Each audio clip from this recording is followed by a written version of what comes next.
Hey, what's up everybody? Welcome back. Today we're going to talk about a very popular snake, and they're on the rise, but I wanted to do a care guide and kind of voice some concerns because not everybody is really informed with these little guys. And so yeah, we're going to get going on this. This is Blue Dog Reptiles. Thank you so much to all the new subscribers. We are almost at 400 subscribers, and it's crazy to believe that we just started not too long ago. So thank you to all those. If you are new tuning in, please consider hitting that subscribe button. It's greatly appreciated, and let us know in the comments down below what you think of this video. So without further ado, today we are talking about the Western Hognose. Now these guys are so adorable. This one in particular that we are talking about is, mind you, I have to look at his tag because I have a couple. This is a male anaconda Western Hognose. You can see the different color and the spots. It's just absolutely beautiful. And as you know, these guys just never end. But if you look at that belly, that black stripe just all the way down. But these guys kind of have a reputation, and it's not always for the best. Now, a little bit about these guys. I see where I put my notes. I'm sorry, I have notes because I have so many animals just to try to keep up with. But these guys actually come from a little bit all over the United States. They hail from southern Canada all the way through the United States and then into northern Mexico. So they're a little bit all over, and there are so many different color variations and color morphs. And these guys aren't cheap. You can spend anywhere from $300 to a couple of grand on a single hognose, depending on what morph it is. But as far as, you know, size goes, that's the awesome thing about the hognose is these guys will only grow 2 to 3 feet. They're like little sausages. But with that being said, and most of them typically are only going to grow to the 2 foot mark. This is obviously a baby, and this one was actually much smaller, about half this size when we first got him. Just always on the move. But so we're going to get into care requirements. So basking spots on these guys, you can do it 2 different ways. We actually have heat pads and lights. That way we can regulate their temperature a lot better. And then since these guys do burrow, one of the biggest things is you don't want to put a heat pad on the bottom, because when this animal gets hot, guess where it goes? It goes down underground to cool off. If you have a heat pad underneath, then it's just going to get cooked, and it leads to animals being dehydrated. And so what we have is we actually have the heat pad actually on the back of the glass, and we took out the background and all that, which isn't an issue because we just don't want this one to get stuck behind it.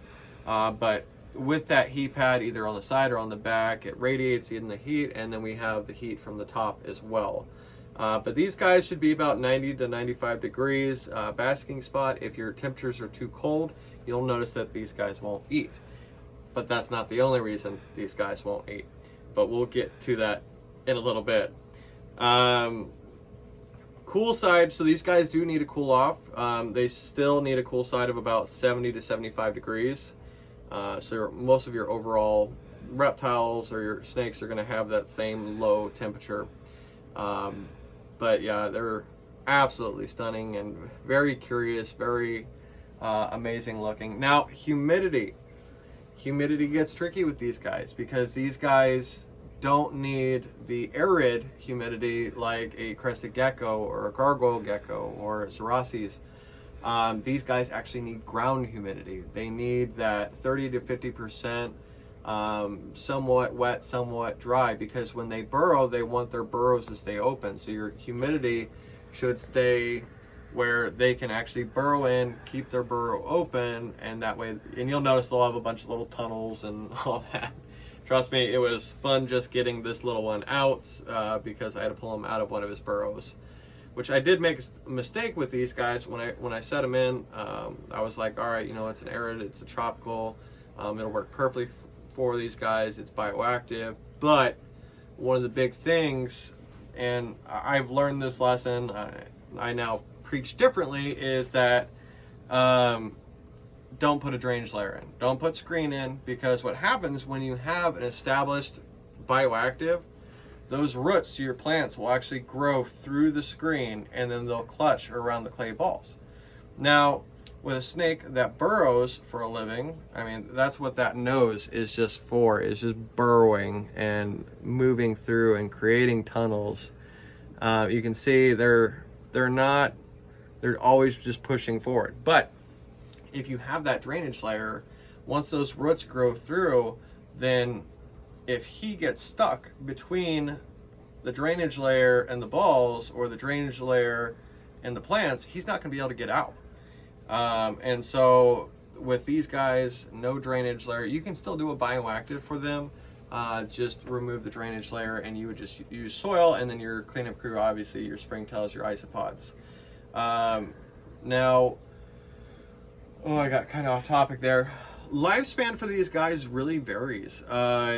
It's crazy the difference between these guys in the wild versus these guys in captivity. In the wild, these guys have a lifespan anywhere between 9 and 19 years. Talk about a 10-year gap there. That's just unreal. Whereas in captivity, they live 15 to 20 years. So always go captive. Don't leave that wild population doing its thing. Because over the last year, I've noticed, okay, well, I can't say over the last year because we're only like 2 months into this new year. Over last year, we had so many animals go on the endangered list or the critically endangered list. And that's because people are snatching these guys or other reptiles from the wild. And eventually, if you do that constantly, you're going to deplete the resources, you're going to deplete the animals, and eventually the animals are going to go extinct. And that's just something we don't want to happen. So always buy captive bred, always buy from reputable breeders. Now, enclosure size on these guys. So right now we have, and this one will actually need to be bumped up here in a little bit, probably here in the next month. But we have them in an 8x8x12 Exoterra enclosure, and we can kind of show you down here. Now, as you can see, I did have that drainage layer, and that was one of the issues. This one doesn't burrow underneath, but this one over here does. You can see that we have it a little wet, but you can see that some of the moss is dry. You want to give it that little arid, and then we obviously give them lots of places to hide and burrow. Realistically, when this guy gets bumped up, he'll get bumped up to a 12x12x15. That'll give him a little bit, hopefully he's not here at the store that long, but it gives him more time to more room to grow, and then eventually he would be moved up from there. As adults, these guys should be in an 18x18x24 minimum. The bigger enclosure that you give any animal, the more beneficial it is for that animal. It's going to make it feel more natural and give them more of a natural environment. Now, things to put in their enclosures, you can do, he's just like tucking his face in my fingers. But things to put in, you could put in round cork, flat cork, moss. You want to give these places, or these snakes, a place to hide. They're not going to be a snake that you're going to see out on a regular basis. Ours know apparently when feeding day is, because it's about the only time I see them. And it was the only reason I was able to snag this little one out, because I was like, oh, you're out. We're going to do a video on you today. So say hi to mama. You're on camera. But like I said, make sure that you have a big enclosure for these guys. As you can see, they're very active, and they're always moving around. Now, when it comes to substrate for these guys, this one's kind of all over the place, but the two best ones are aspen or Reptichips or jungle mix. You don't want anything that has that dust in the bedding. And if you've had a snake before, you know what I'm talking about. You put it in, there's a big waft of dust. That's something you don't want, because that can get in their sinuses, that can lead to infections, and that's something we don't want for these animals. I found that jungle mix is actually the perfect blend for them, because between the pieces of bark and the soil, it gives them really good structure when they're burrowing, and they seem to be very, very happy as always. I mean, this little noodle is growing like a weed. Now, I'm gonna two last things, and we'll be done here. Now, first up is the diet. I told you we'd get back to it. The diet is actually one of the hardest things with these guys. Now, if you get an adult, it's a different story, because odds are it was at some point switched over to rodents.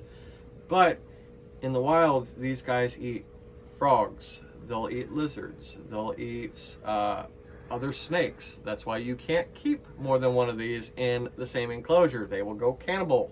They will eat each other. They'll eat reptile eggs.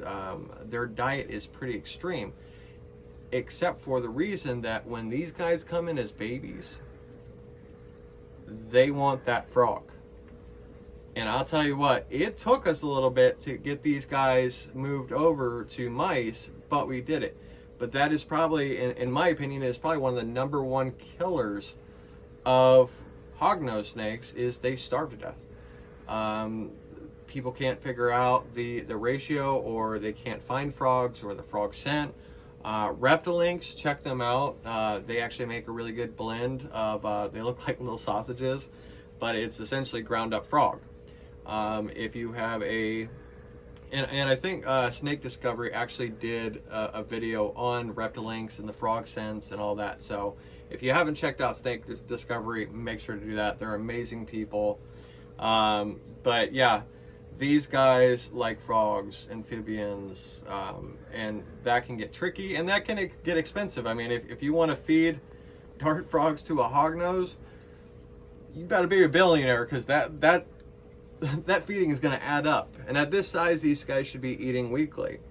Obviously, as adults, they're going to be eating every other week, and then it'll stay that because they don't get the size. But you are going to notice that these guys are burning some calories. Like I said, they're always moving.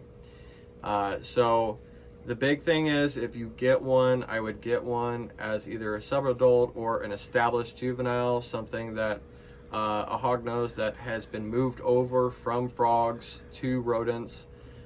These guys, when they came in, we actually had to use frog scent on rodents. One of them was just kind of stubborn. He eventually took a mouse without any scent, but this one right here actually required a couple times where we had to scent the frog, or use frog scent on the mouse, get them, and then eventually switch them over just to the mouse scent. So that is definitely something to keep in mind. Now, with these guys, there's one other little hiccup with them. Now, I'm sure that you guys, if you are ever interested in a hognose or Western hognose, and we actually have a different type of hognose that we'll cover on a later date, if he's still here. But the Western hognose is actually rear-fanged venomous. Now, you may say, well, oh no, what do I do? You know, I can't have a venomous snake, and that's true. There are some states, Illinois being one of them, you can't even fly these suckers over the state. We went to Aquashella last year, and we actually brought one of these. And it was in Chicago, and it was thankful that we actually had the permits and all that to have this animal. But the bad part about it was we couldn't sell it because nobody in Illinois could buy it. So keep that in mind. Make sure to do your research as far as if this animal is legal in your state. I'm not just talking a county. I'm talking there are lots of states that it is a statewide ban to have these guys. A little bit about their venom. It's actually mostly, so there's two different things that work in the components. They actually have a toxin that is in their saliva.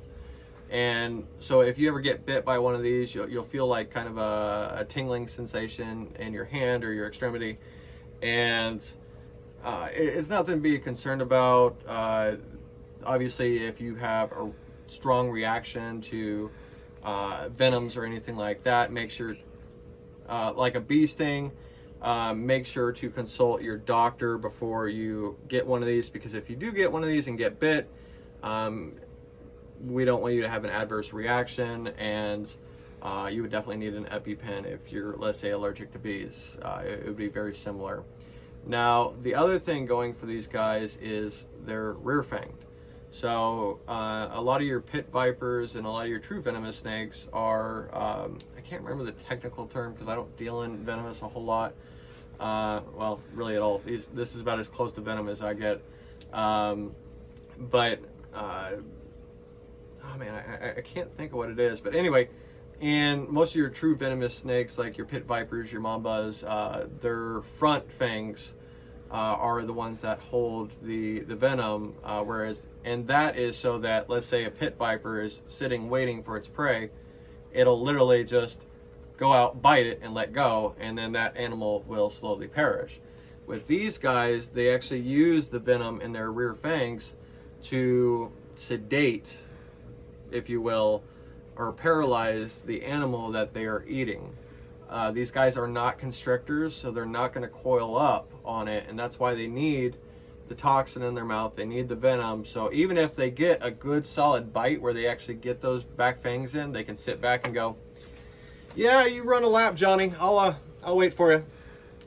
And then they can go and eat their snacks. Now, when we feed these guys aren't tongue fed. A lot of times you're gonna notice where their channel is, where they're gonna move throughout the enclosure, and we just set it in their channel, and then the next day come in and it's gone.